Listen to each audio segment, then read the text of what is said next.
করার পর তাকে বলা হলো সকাল থেকে সন্ধ্যা পর্যন্ত তাকে ক্লান্তিহীন পরিশ্রম করতে হবে, সারা জীবন তাকে পিঠে ভারী বোঝা বইতে হবে, খেতে পাবে শুধু ঘাস, আর তার মাথায় কোনো বুদ্ধি থাকবে না। তার আয়ু হবে 50 বছর। গাধা করজোড়ে সৃষ্টিকর্তাকে বলল, আমি এত বছর বাঁচতে চাই না, আমাকে 20 বছর আয়ু দেওয়া হোক। সৃষ্টিকর্তা সেটাই মঞ্জুর করলেন।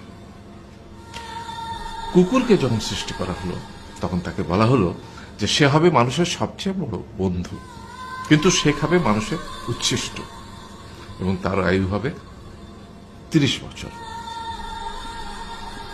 কুকুর সৃষ্টিকর্তাকে বলল, আমি এত বছর বাঁচতে চাই না, আমাকে 15 বছর আয়ু দেওয়া হোক।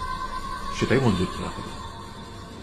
এরপর বানরকে বলা হলো, তুমি শুধু গাছের এ ডাল থেকে ও ডালে ঝুল খাবে এবং নানান রকম ফন্দি ফিকির করে মানুষকে আনন্দ দিবে, তোমার আয়ু হবে 20 বছর। মানুষ বলল, আমি 20 বছর বাঁচতে চাই না, আমাকে 10 বছর দেওয়া হোক। সেটাই মঞ্জুর করা হলো। এবার এলো পুরুষ মানুষের পালা।